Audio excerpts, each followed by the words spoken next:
40 years ago, China was poor, isolated, and almost invisible in world markets. Today, it stands as one of the most powerful forces shaping global trade and technology. This is the story the world wasn't prepared for. The story of modern China is not just the story of a country rising. It is the story of the world shifting beneath our feet. A tale of a nation that moved from the margins of history to the center of global power in just one human lifetime.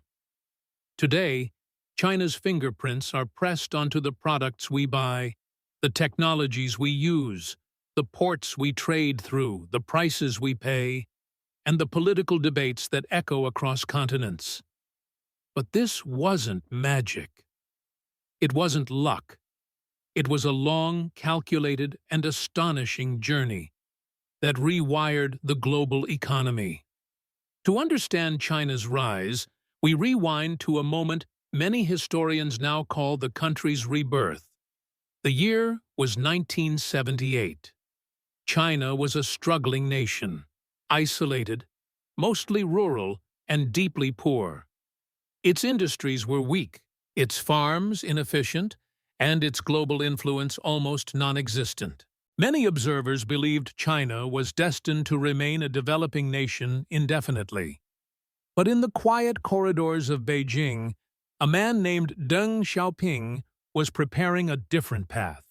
He understood that China could not survive on ideology alone. The world had changed, and China had to change with it.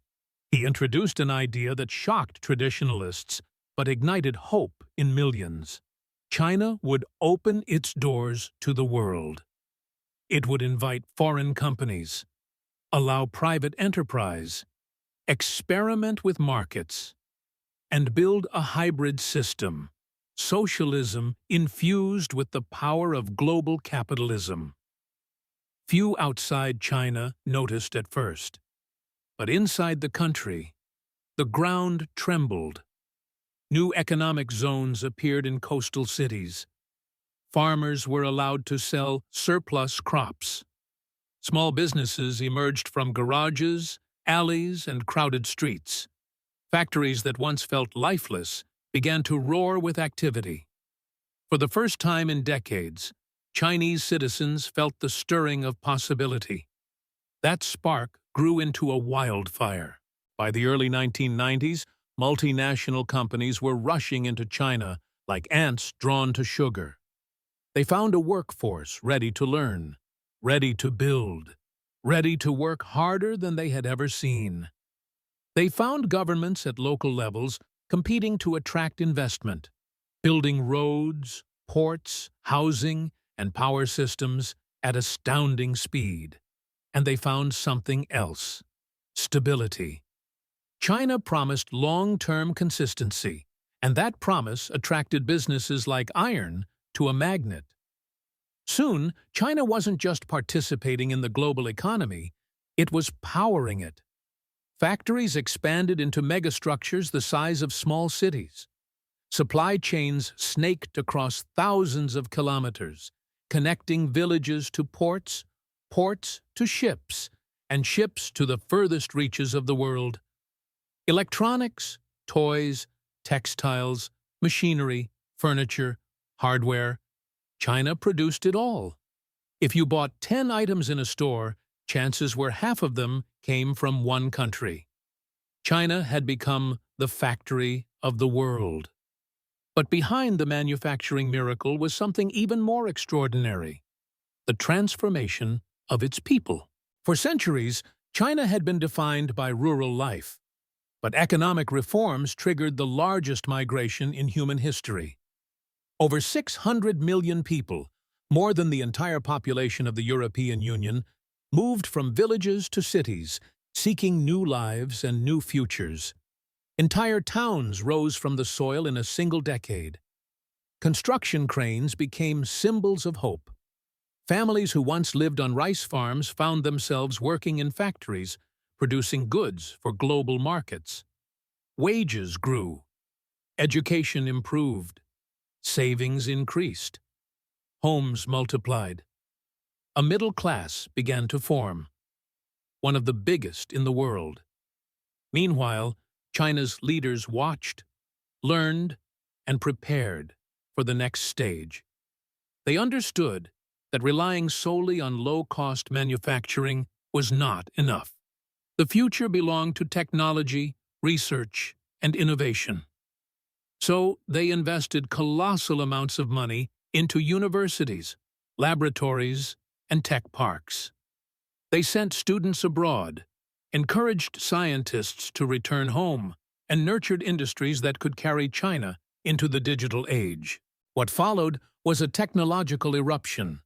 Chinese companies such as Huawei, Tencent, Alibaba, Xiaomi, Lenovo, and BYD rose with explosive speed. They dominated e-commerce, mobile payments, telecommunications, artificial intelligence, electric vehicles, high-speed rail, and battery technology. China's digital economy grew so quickly that some regions went cashless entirely. No coins, no bills, just phones and QR codes floating through everyday life. China was no longer the world's workshop. It had become one of its innovation engines. But perhaps the boldest turning point came when China looked beyond its borders and declared a new ambition: to build connections stretching across continents. This vision, known as the Belt and Road Initiative, aimed to link Asia, Africa, and Europe with networks of ports, highways, railways, power plants, bridges, and fiber-optic lines. The world watched as China began building infrastructure in places where development had long been overlooked.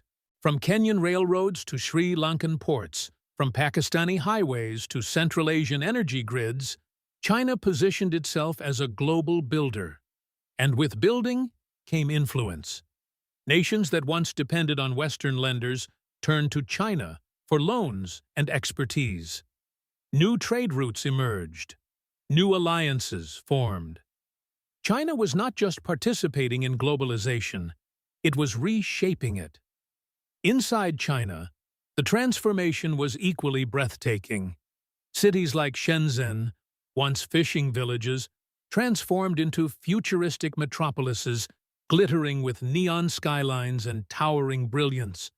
Bullet trains slashed travel times. Airports expanded like steel forests.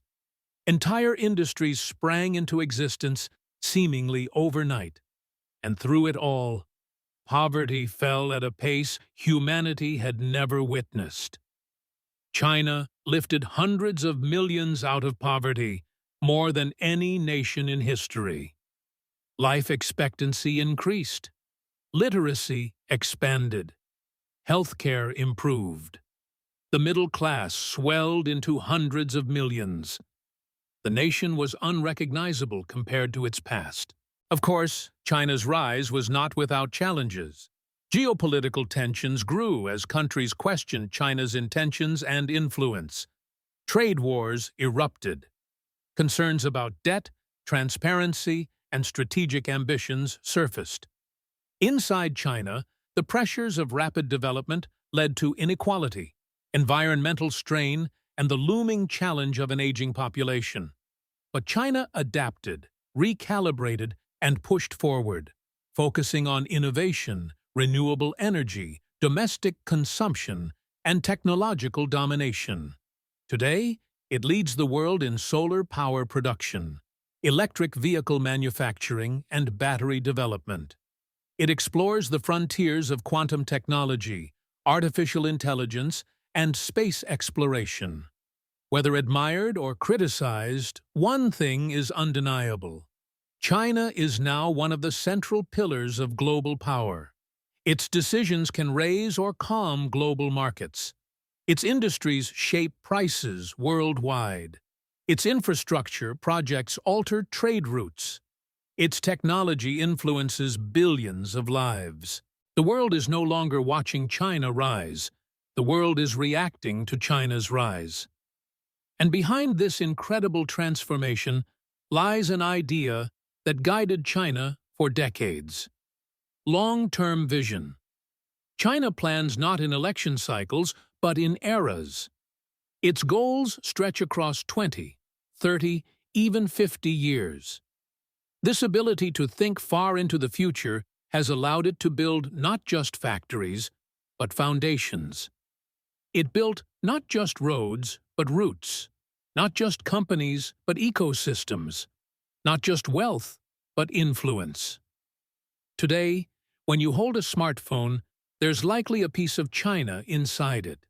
When you shop online, there's likely a Chinese supply chain behind it. When you drive an electric car, there's likely a Chinese battery powering it. When nations negotiate trade, invest in infrastructure, or prepare for the next technological leap, China is somewhere in the conversation. This is the story of a country that rose with determination, discipline, and a clear sense of destiny. A nation that rebuilt itself from hardship, embraced global opportunity, and transformed into a superpower in record time. A nation whose rise shook the world and continues to shape the future of every one of us. China did not rise quietly. China did not rise accidentally. China rose because it decided to, and then acted relentlessly on that decision. The dragon has risen, and its shadow now stretches across the world's economy. The question no longer is how China rose, but how the world will move in response.